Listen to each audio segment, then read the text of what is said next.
She hadn't laughed in 3 years. Not a chuckle, not even a smirk.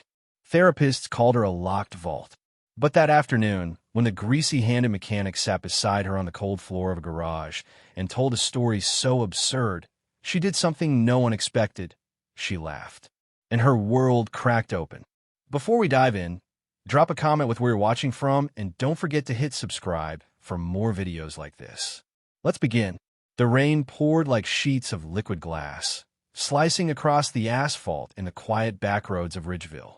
Thunder rolled overhead, deep and low like a tired animal. Inside a rusty garage, surrounded by old coffee cups, creaking toolboxes, and the hum of 90s country radio, Blake Cooper tightened a bolt on the suspension of a Ford that probably should have been declared dead 5 years ago. Blake wasn't fancy. His jeans were ripped.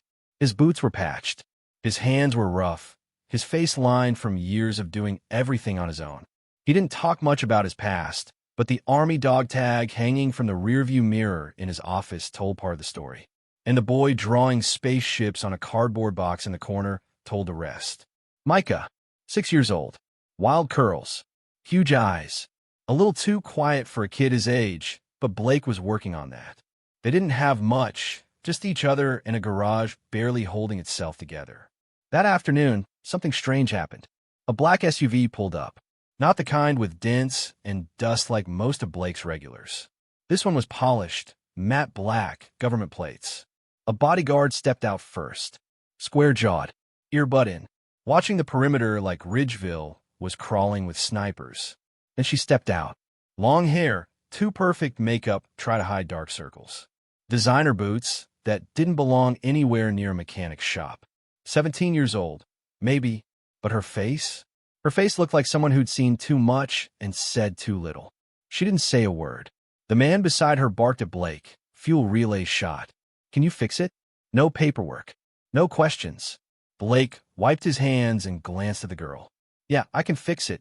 Might take 2, maybe 3 hours.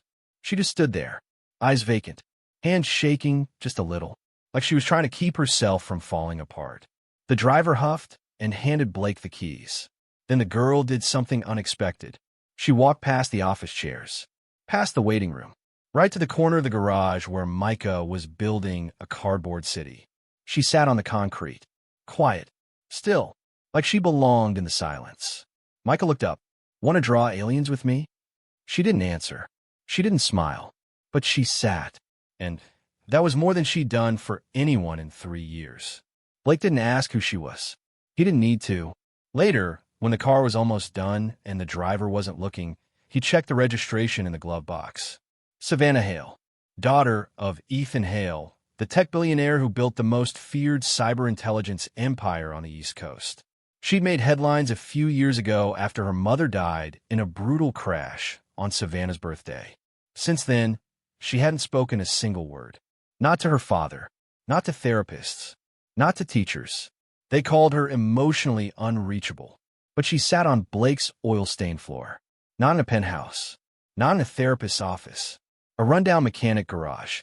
And she didn't leave, not even when the engine roared back to life. When the driver returned, Blake saw Savannah flinch at the sound of his voice. Not fear, just withdrawal, like she was fading again. She left without a word. But the next morning, the SUV came back, and Savannah was holding a sketch pad.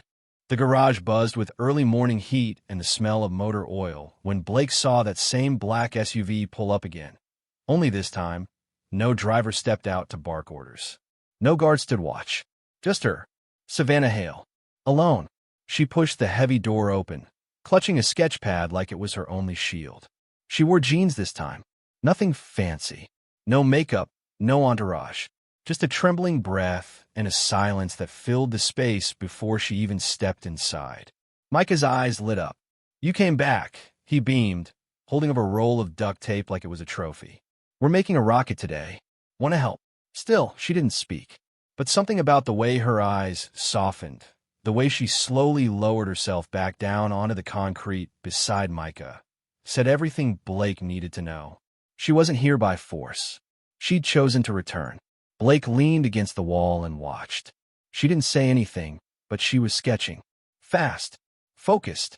a blur of pastel colors on white paper. Micah told her about his made-up galaxy filled with alien squirrels and broccoli planets. She drew them, and when Micah wrapped a wrench in tinfoil and declared it the Space Plunger 3000, Blake expected her to roll her eyes. But instead, she smiled. It was subtle, barely there, but for a girl the world believed broken, it was a miracle. And then came the moment no one expected. Micah looked at Blake, dead serious, and said, "Dad, if the aliens show up, you have to power the rocket by farting. Like a mega fart. A burrito one." Blake choked on his coffee, and Savannah laughed. Loud, sudden, real. She slapped a hand over her mouth, eyes wide in disbelief at herself. But the damage was done. A laugh had escaped, a sound she hadn't made in 3 years. Blake didn't react with pity, didn't make it a big deal. He just handed her a wrench and said, "Aliens or not, I need help fixing heater core. You in?" She didn't answer, but she stood and followed him to the engine. Hours passed. They worked side by side in comfortable silence, occasionally broken by Micah's alien monologues or the hiss of pressurized air. Savannah didn't flinch when her hands got dirty. She didn't complain about the heat. She just moved like she was trying to remember what it meant to be human. By the end of the afternoon, she'd spoken 5 words. Micah's rocket needs better paint. Blake didn't comment. He just nodded and said, "Spray cans are in the back." She disappeared into the supply room and returned with a soft canary yellow, painting stars onto the rocket's fins. When she left that evening, there was no driver, no tinted windows, just her and the sketch pad. Blake watched her go, a strange tightness in his chest. He wasn't her therapist. He wasn't a hero. But for some reason, she felt safe here, and he wasn't about to ask why. The next morning, she was already waiting outside the garage when Blake arrived.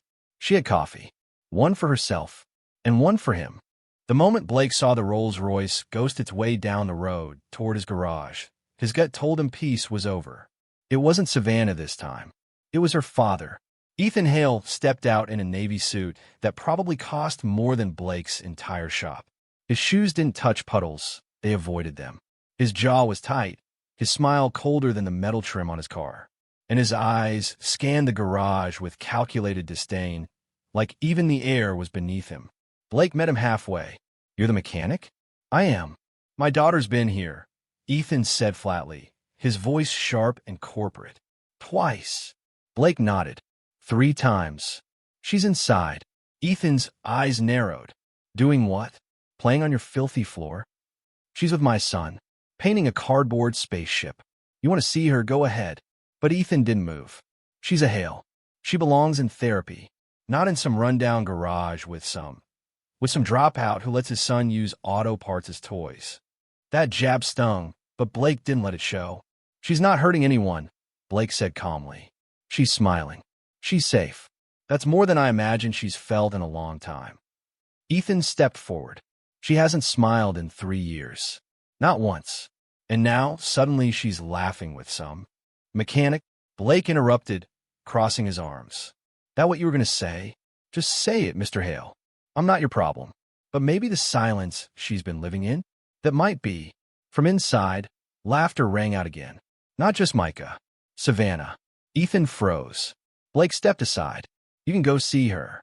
Or you can go back to your ivory tower and wait for the next expert to tell you she's still broken." Ethan didn't respond. He turned, walked toward the open garage door, then stopped. Savannah stood in the corner, face smudged with yellow paint, holding Micah's hand. She was breathing fast, her sketch pad clutched tight. "Savannah," Ethan said softly. She took 1 step back, then another. Her lips moved. "I don't want to go." It was barely audible, but it shattered the air like glass. Later that day, after Ethan had left, without his daughter, Blake found a white envelope tucked under the windshield of his truck. Inside it, a check, $500,000, and a handwritten note. "Stay away." Blake stared at it for a long time. Then he walked to the alley, flicked open his Zippo, and lit the check on fire. The flames curled the edges into black ash. He didn't want the money. He wanted Savannah to keep laughing. That night, Savannah showed up alone. No car, no guards, just her. She wore a hoodie. Her hair was braided. She handed Blake a peanut butter sandwich. He took it silently, and then she whispered, "My dad's never sat on the floor." Blake smiled. "Well, that's where the best spaceships are made." She laughed again, but this time it wasn't uncertain. It was free. Blake woke up to pounding on the garage door. Not the polite kind. The kind that made your stomach twist before your feet hit the floor. He yanked the chain and lifted the steel door just high enough to see what was waiting. 3 black SUVs. For men in suits. 1 woman with a clipboard. And behind them, standing tall and expressionless, was Ethan Hale. Savannah was in the back seat of one of the cars. She wasn't smiling today. She wasn't laughing. She looked like a caged bird. Wings clipped, eyes blank, mouth sealed shut again. The woman stepped forward and flashed credentials. Savannah Hale is a minor. Her father has full legal custody and medical authority. She's being taken for psychiatric evaluation. Blake's jaw tensed. She's not a danger to herself or anyone else, he said calmly. She's not breaking the law by sitting in my garage. She doesn't need an ambulance. She needs space. She needs professional care. Ethan snapped. She's regressing under your influence. You're not qualified. Micah appeared behind Blake, clutching his stuffed dinosaur. His eyes flicked to Savannah. She didn't even get to finish the rocket. Savannah stepped out of the car slowly. Her hand reached for the sketch pad she always carried. But one of the men grabbed her wrist. She jerked, and then she screamed. Not words, just sound. Raw, violent, shattering. Micah burst into tears. Blake's instincts kicked in. He moved forward and placed himself between Savannah and the men, calm but unshakable. "Back off," he said, voice low. "You scare her like that again, and I'll forget I'm a civilian." Ethan's face turned red. "You think you're the hero in this? She's my daughter. She's not property," Blake said. "She's a human being, and right now, she's terrified. That should matter more than who signed her birth certificate." The social worker paused.